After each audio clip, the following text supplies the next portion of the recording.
There was a time when I believed that being healthy meant following the perfect routine. I filled my meals with vegetables, drank plenty of water, cut out sugar, and made sure to get some form of movement every single day. And on the surface, it looked like I had it all together. My plate was colorful, my habits were disciplined, and people often complimented me for having a healthy lifestyle. But inside, I felt heavy, not in my body, but in my mind.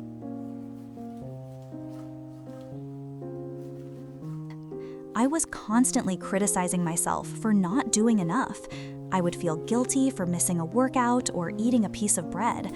I thought health was about control, about restriction, about trying harder and doing better all the time.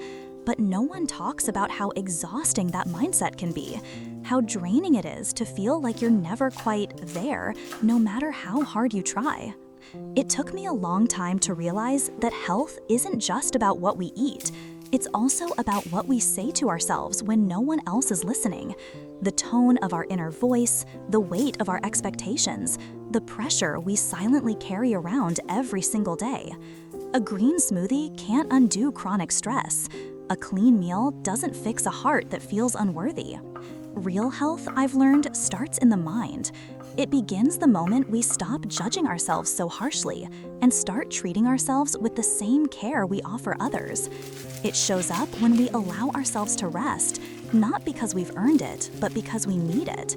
It's found in the small, quiet moments, when we take a deep breath in the kitchen, stir something warm on the stove, and let go of the need to be perfect for a while.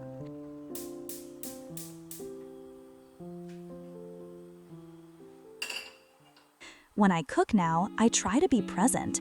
I listen to the gentle sounds, the rhythm of chopping, the soft simmer of a soup, the clink of a spoon in a ceramic bowl.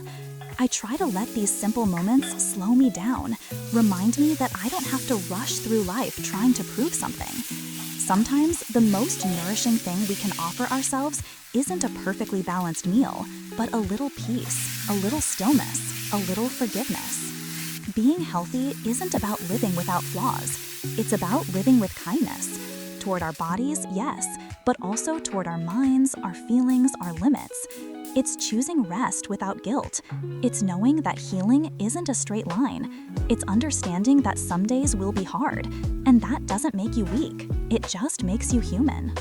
So if today you're not eating the perfect meal, or you skipped your workout, or you feel like you're not where you want to be yet, I hope you know that none of that defines your worth.